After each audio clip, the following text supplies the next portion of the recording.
할렐루야. 아멘.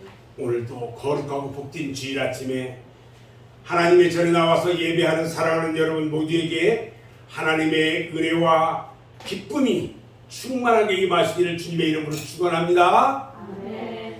오늘은 사도행전 5장 12절로 16절 말씀을 통해서 권세 있는 교회, 이런 제목으로 말씀을 나눌 때에 하나님의 놀라운 은혜가 여러분에게 임하시기를 주님의 이름으로 축원합니다. 마태복음 5장을 보면은 예수님께서 산에 올라가서 자리를 잡아요. 그 나지막한 이런 산에 쭉 올라가요. 그리고 이어서 제자들과 수많은 무리들이 예수님의 말씀을 듣기 위해서 예수님 앞으로 쫙 나옵니다. 그때 예수님께서 말씀하셔요. 심령이 가난한 자는 복이 있나니 천국이 그들의 것이며, 애통하는 자는 복이 있나니 그들이 위로를 받을 것이며, 의에 줄이고 목마른 자는 복이 있나니, 쭉 말씀하시면서 팔복에 대해서 말씀하셔요. 그리고 나중에 하늘에 계신 너희 아버지의 온전하심과 같이 너희도 온전하라. 무엇이든지 남에게 대접을 받고자 하는 대로 너희도 남을 대접하라. 이것이 율법이요 선지자니라. 이렇게 말씀합니다. 마태복음 5장, 6장, 7장에는요 예수님께서 이렇게 가르쳐 주신 보석과 같은 말씀이, 귀한 말씀이 기록되어 있어요. 그래서 사람들은 예수님께서 산에서 가르치신 보석과 같은 말씀이다 해서 이것을 5장, 6장, 7절의 말씀을 산상보훈 이렇게 부르고 있어요. 그 산상보훈의 제일 마지막에 이렇게 기록되어 있어요. 예수께서 말씀을 마치심에 무리들이 그 가르치심에 놀라니, 이는 그 가르치는 것이 권세 있는 자와 같고 저희 서기관들처럼 같지 아니하다. 이렇게 기록되어 있어요. 당시에는요 서기관들이 사람들에게 하나님의 말씀을 가르쳤어요. 그들은요 어려서부터 율법을 공부한 서기관들인데 그들을 누구라 뭐라고 그러냐면 선생님 또는 랍비 이렇게 불러요. 랍비요 이렇게 불러요. 그런데 그 서기관들이 사람들에게 율법을 가르쳤는데 서기관들은 이 랍비로서 랍비의 예복을 입고 있어요. 이 목사가 이렇게 목사 가운을 입는 것처럼 랍비가 예복을 입었어요. 그리고 깨끗하게 단장되어 있는 성전이나 회당 이 강단에 딱 서서 위엄 있게 하나님의 말씀을 가르쳤어요. 그런데 그들에게서 지금 찾을 수 없는, 발견할 수 없는 권세가 예수님에게 있었다는 거예요. 성전이나 회당에서 의자에 질서 정연하게 앉아 있는 것도 아니고요. 산에 바위에 걸터 앉고요. 이것저것 자기 편한 대로 아무렇게 앉아 있는 그 사람들에게 그 말씀을 가르쳤던 그 예수님의 말씀을 사람들이 듣고 큰 감동을 받아요. 지금 예수님의 모습을 보니까요 예수님의 모습은 초라하기 이를 데 없어요. 이사야 선지자는 말합니다. 마른 땅에서 나온 줄기 같고 고운 모양도 없고 풍채도 없다고 말했어요. 예복도 잘 갖춰 입지도 않았고요. 가난한 사람들이 입고 다니는 남루한 옷을 입고 계셨고요. 오랫동안 목수일을 해가지고 얼굴은 구릿빛으로 시커멓게 타고요. 40일 동안 금식하셨기 때문에 그냥 헬쓱해져서 초라하기 그지없어요. 지금 예수님의 모습은 그 모습이에요. 예수님의 그 모습 속에서 흠모할 만한 아름다움을 찾아볼 수가 없어요. 그런데요 예수님의 입에서 나오는 말씀에 하나님의 권세가 있었어요. 그 말씀은요 생명의 말씀이었고요, 그 말씀은 신령한 말씀이었고, 그 말씀은 오묘한 말씀이었어요. 하늘의 비밀을 가르쳐 줬어요. 영생의 비밀을 가르쳐 줬어요. 예수님의 말씀을 들으면서 하나님께서 살아계신 분이라는 것을 알게 됐어요. 하나님께서 우리를 얼마나 살아가시는지를 알게 됐어요. 하나님께서 우리를 얼마나 소중하게 여기시는지를 깨닫게 됐어요. 주님의 말씀과 커다란 권세 앞에서 사람들은요 그 말씀을 들으면서 숨소리도 터낼 수가 없었어요. 권세 있는 말씀을 듣는 그 사람들은요 큰 깨달음과 감동을 받아요. 예수님은 말씀하실 때요 큰 소리로 외치며 말씀합니다. 그 넓은 들에 수많은 사람들이 모여 있는데 그 사람들이 들릴 수 있도록 큰 소리로 말씀합니다. 모인 사람들은요 예수님의 권세에 눌려서 숨소리도 터낼 수가 없었어요. 모두가 주님의 말씀을 분명하게 들었고요, 주님의 말씀을 통해서 살아계신 하나님을 만납니다. 하나님 앞에서 두렵고 떨리는 마음을 갖게 되었습니다. 하나님의 크신 사랑 앞에서 기쁨과 감사하는 마음을 갖게 되었고요, 하나님이 우리를 사랑하신 것처럼 하나님을 사랑하게 되었던 것입니다. 우리는 예수님의 권세 앞에 경건해야 합니다. 경건이란 단어를 정의를 하면요 하나님을 두려워하는 마음이 경건이라는 말이에요. 온 우주 만물을 창조하신 전지전능하신 하나님에 대한 경외감, 온 세상을 다스리고 계시고 온 세상을 심판하실 하나님에 대한 두려움, 그리고 나를 알고 계시고 사랑하시고 구원하시는 하나님에 대한 사랑과 존경, 이렇게 많은 뜻을 한 단어로 말해서 경건이라고 말을 합니다. 우리가 하나님 앞에 갖게 되는 마음은요 경건한 마음이에요. 그리고 우리가 하나님 앞에서 가져야 하는 마음도 경건한 것입니다. 우리는 하나님 앞에서 두렵고 떨리는 마음으로 서 있어야 하면서도 하나님이 너무 좋아서 하나님의 가슴으로 다가가고요, 항상 우리의 모든 허물과 실수들을 고백하면서 하나님 사랑합니다, 이렇게 말해야 하는 겁니다. 하나님 사랑합니다. 베드로는요 죄가 부끄러워서 주님 앞에 설 수가 없다고 하면서도요 나는 죄인입니다, 나를 떠나소서, 이렇게 고백했어요.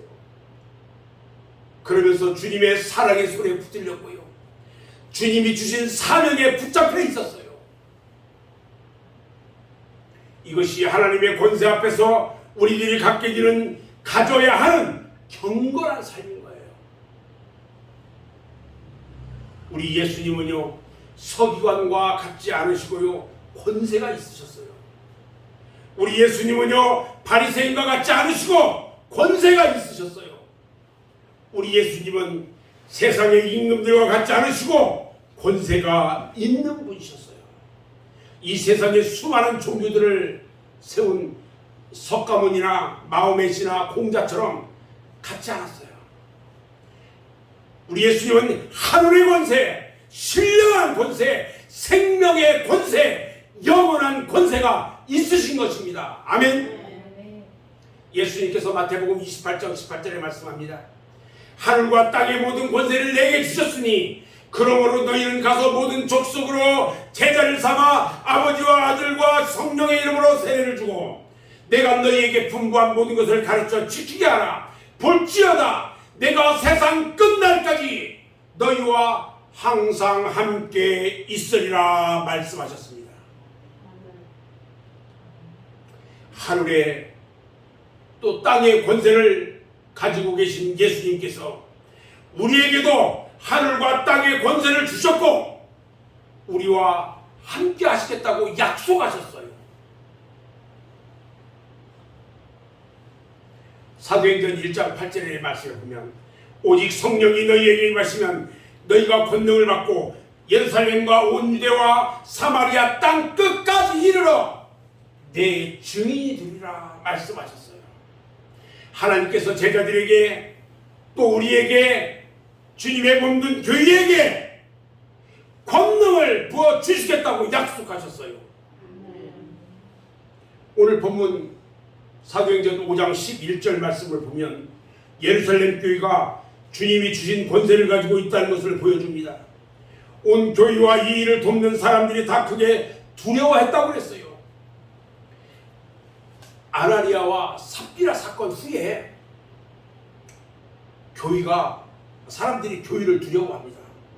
또 세상 사람들도 두려워합니다. 두려움이라는 것은요, 무서움이나 멸시한다는 그런 말이 아니에요. 존경심에서 나오는 경외감을 말하는 거예요. 세상 사람들은 예루살렘 교회와 교회에 속한 성도들에게 함부로 하지 못하고 성도들을 두려워했어요. 그러나 사랑하고 좋아하고 사모하고 부러워하는 칭송의 대상이 되었다는 것입니다. 예수 믿으면 이렇게 되어야 합니다.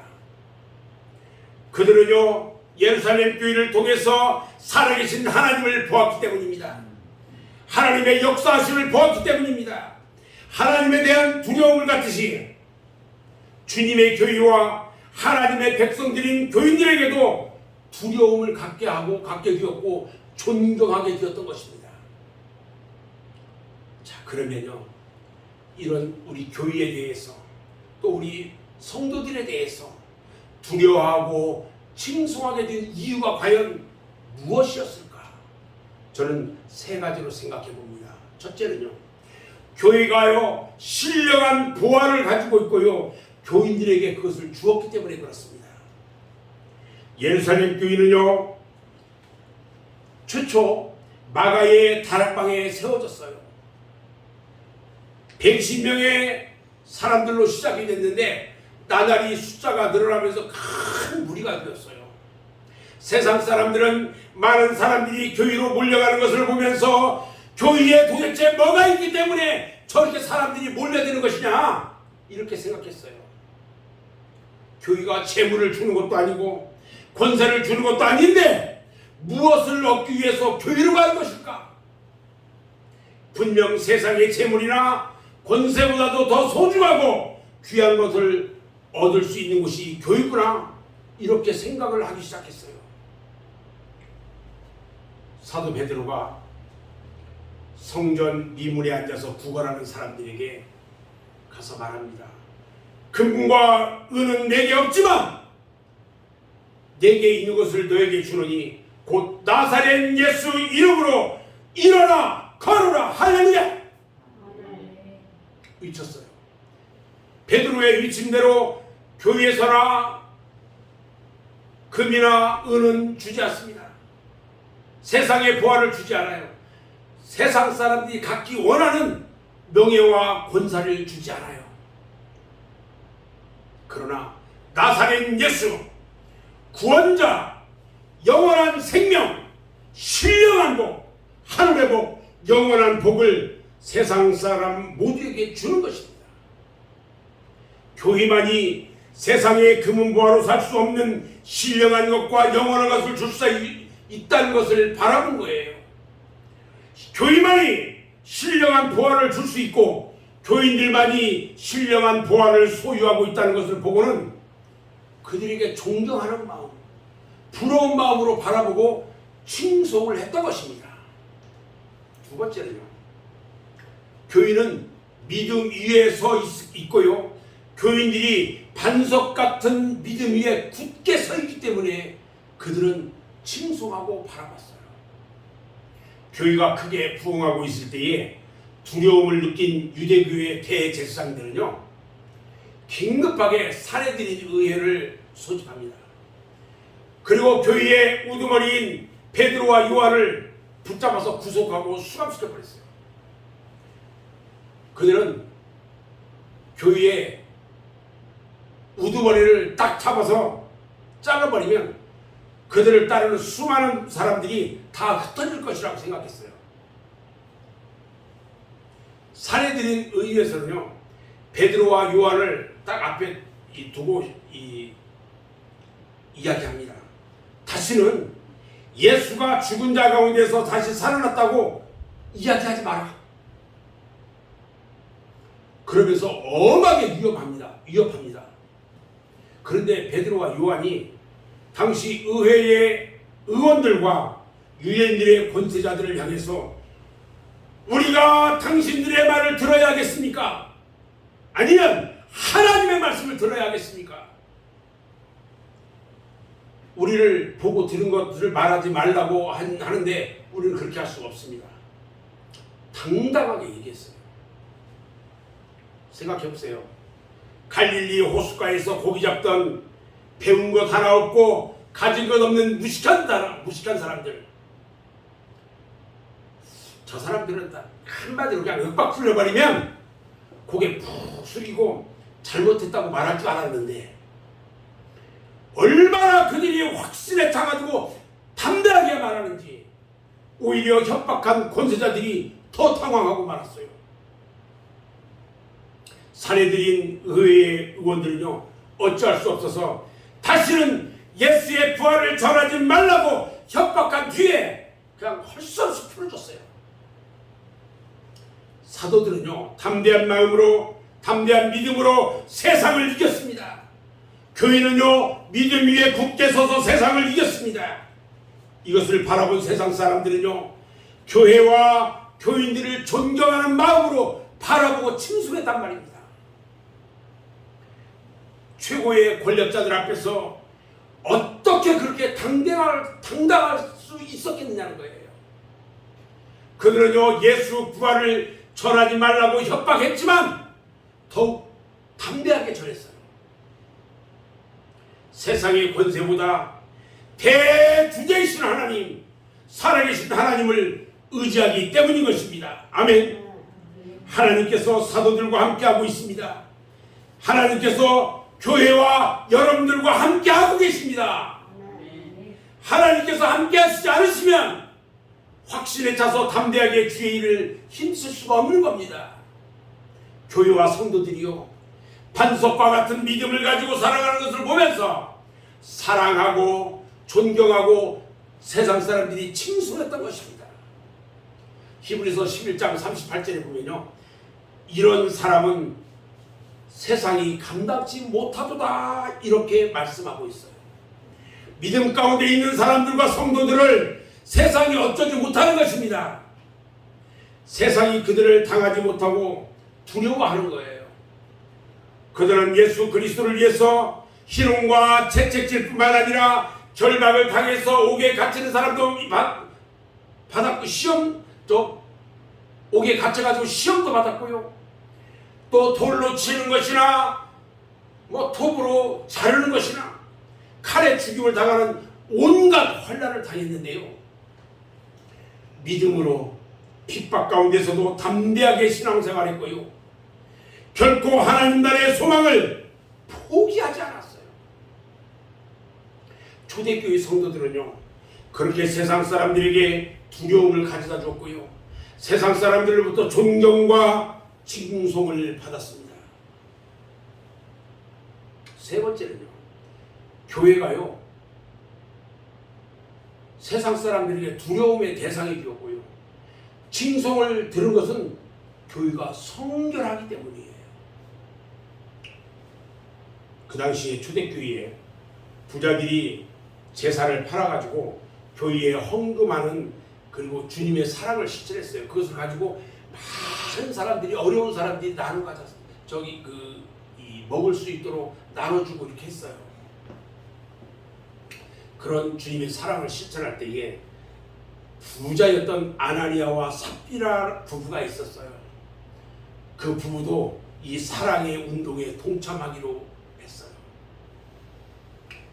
그리고 자신들의 재산을 팔았어요. 모두 팔았어요. 그리고 교회에 바쳤어요. 이렇게 교회에 바치는 과정에서 갑자기 욕심이 생깁니다. 그리고 재산의 일부를 반절을 뚝 떼어서 놨어요. 아나니아와 삽비라 부부가 자신이 땀을 흘려서 모은 재산이기 때문에 자신의 마음대로 모두 하나님 앞에 바치든지 얼마를 떼어놓고 드리든지 아무런 문제가 되지 않아요. 아무런 문제가 되지 않아요. 그런데 재산의 일부를 떼어놓고 헌금을 했는데 보통 사람들이 드리는 헌금에 그것보다 상당히 많은 액수를 하나님께 하나님의 몸된 교회에 드렸어요. 당연히 모든 사람들로부터 칭찬을 받아야 하고 귀한 상급을 내려주는 것이 마땅해요. 그런데요, 많은 재산을 하나님께 교회 앞에 드렸는데 하나님께 상달되지 않았어요. 이게 하늘 곳간에 소중하게 쌓여지지가 않았어요. 하나님께서 받으시고 더욱 풍성한 은혜를 내려주셔야 되는데 은혜도 받아들이지 못하고요, 씁쓸한 죽음을 당하고 말아요. 왜 그랬을까요? 아나니아와 삽비라 부부의 문제는요, 사도들 앞에서 하나님 앞에 바치면서요, 주님의 몸된 교회 앞에 바치면서 뭐라고 해야 되냐면 저희 재산의 일부입니다. 모두 드리기에는요 저희들이 믿음이 좀 부족합니다. 그래서 얼마는 떼어놓았습니다. 이렇게 하면 될 건데 저희의 재산의 전부입니다. 이게 재산을 팔아서 몽땅 드리는 겁니다 하고 거짓말을 한 거예요. 거짓말 때문에, 속인 일 때문에 상당한 큰 헌금을 드렸으면서도 하나님께 상달되지 못했어요. 오히려 화를 자초했고요, 그 자리에서 그 두 부부가 직사하고 말았어요. 아나니아와 삽비라 부부가 하나님 앞에 헌금을 드리고도 죽었다는 이야기가 퍼지면서요, 교회 안팎으로 수많은 비난이 교회로 쏟아졌습니다. 사람들에게 구원과 기쁨 그리고 생명을 주어야 하는 교회가 사람을 죽게 만들었다, 이렇게 비난하는 사람들이 있었어요. 비록 재산의 반을 드리면서 재산의 전부라고 속인 것은 나쁜데 그래도 상당한 액수를 교회와 하나님께 바쳤는데 그들을 그렇게 저주해서 죽일 수 있느냐? 이것은 너무 가혹한 처사고 예수님의 사랑의 정신과 생명의 정신이 위배되는 일이 아니냐, 이렇게 비난하는 사람들이 있었단 말이에요. 그런데 교회는요, 이 문제를 다루하게 처리했어요. 만약에 교회가 거짓말한 것은 분명한데 얼마나 많은 액수를 헌금한 것인가? 헌금 한 푼 안 하는 사람, 못하는 사람이 수도 없이 많은데 그만큼 드렸으면 잘한 거지, 이렇게 말하면서 아나니아와 삽비라 부부의 거짓말을 알고도 그냥 넘어갔다면 교회는 어찌 되었겠냐는 거예요. 사도를 속이고 교회를 속이고 하나님을 기만한 이 사건을 흐지부지 넘겨버렸다면 이보다 더 큰 죄나 작은 죄나 이런 것들은 다 용납될 것이고 어떠한 죄와 허물이 다 용납되면서 교회는 성결함과 거룩함을 잃어버리고 진실됨을 잃어버리게 될 것이라는 거예요. 거룩한 주님의 교회가요, 세상 사람들의 손가락질을 당하고요, 마귀의 조롱거리가 되고 말았을 거라는 거예요. 아나니아와 삽비라 사건은요, 조금 지나치고 심하다는 생각이 들기는 하지만 교회를 교회답게 유지하기 위해서 꼭 필요한 것이었어요. 교인들과 세상 사람들이요, 교회에 하나님의 의가 세워진 것을 비로소 알았어요. 주님의 몸된 교회가 주님처럼 성결하고 주님처럼 거룩하고 주님처럼 의롭다는 것을 보았어요. 하나님께서 살아 역사하시는 것을 보았어요. 그래서 세상은 교회를 두려워했고요, 존경하고 칭송하게 되었던 거예요. 예루살렘 교회는요, 큰 권세를 가지고 있어서 세상의 두려움의 대상이 되었고요, 존경하고 칭송했어요. 오늘날 우리들은 어떠합니까? 오늘날 우리 교회는 어떠합니까? 오늘날 나와 우리 교회는 예수 그리스도의 이름을 잃어버린 그런 나와 교회가 아닌가 생각해 봅니다. 일어나 걸으라는 성령의 능력을 잃어버린 나와 교회가 아닌가 생각해 봅니다. 복음을 잃어버린 나와 교회는 아닌지 이 시간 돌아보는 시간이 되어지기를 바랍니다. 누가복음 22장 31절 말씀에 예수님께서 십자가에 못 박히시기 전에요, 베드로를 향하여 말합니다. 시몬아, 시몬아, 보라, 사단이 밀 까불듯이 하듯이 밀 까불듯 하려고 너희를 요구했다, 이렇게 말합니다. 사단의 노리게, 사단의 조롱거리가 될 것이라고 말씀합니다. 예수님께서 제자에게 너희들이 사단의 노리게 가지고 사단의 조롱거리가 될 거라고 얘기해요. 지금 주님의 말씀대로요, 베드로가요, 사단에 의해서 움직입니다. 예수님이요, 잡혀갔을 때 문 앞에 있던 계집종이 예수님에게, 베드로에게 와가지고 너도 같이 있던 한패 아니냐 그랬어요. 베드로가 예수님을 뭐라고 했느냐? 나는 모르는 사람이다. 나는 저자를 모르는 사람이야. 2번을 부인했어요. 그리고 아니야, 너 같이 있던 한패야. 그러니까 3번째 뭐라고 하냐면 예수님을 저주했어요. 그때 새벽 닭이 울었어요.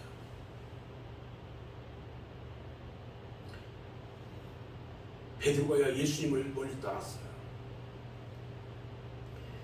하나님의 백성된 우리들이요, 세상 사람들의 두려움의 대상이 되고 존경의 대상이 되고 칭송을 받아야 하는데, 베드로를 향해서 말씀하신 것처럼 사단의 노리게, 사단의 조롱거리가 되지는 않았는지 이 시간 우리는 다시 한번 돌아보는 시간이 되시기를 바랍니다.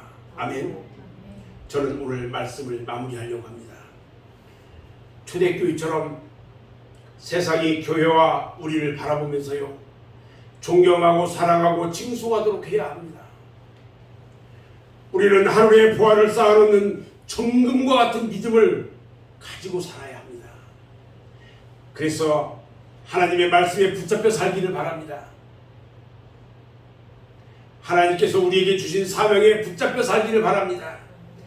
이 세상에 살고 있지만 하늘의 소망을 가지고 부활을 하늘에 쌓아두기를 바랍니다. 아침에 우리 김영자 권사님 모시고 오면서 잠깐 이야기 들었어요.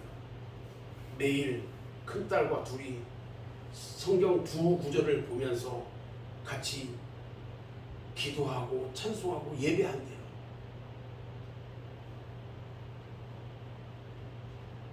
우리 하나님이 그 예배를 얼마나 기뻐 받으시는지,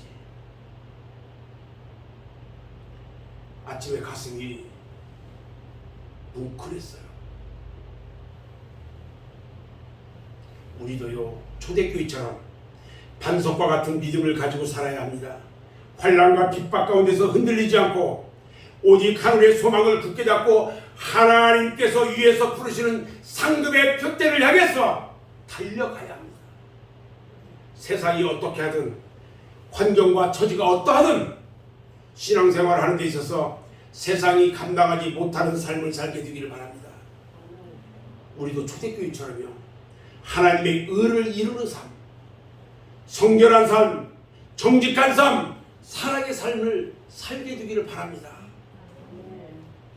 초대교회 교인들이 이렇게 살 때에요, 하나님의 권세를 교회에 주셨어요.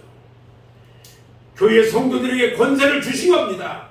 그래서 세상이 권세를 가진 교회와 성도들을 두려워했어요. 그리고 세상으로부터 칭송을 받기 시작했어요. 사랑하는 여러분, 우리 모두 하늘의 권세를 가지고 세상 사람들이 감당하지 못하는 삶, 세상 사람들로부터 칭송을 듣는 삶을 살아가는 저와 여러분 모두가 되어주시기를 주님의 이름으로 축원합니다. 아멘. 기도하겠습니다.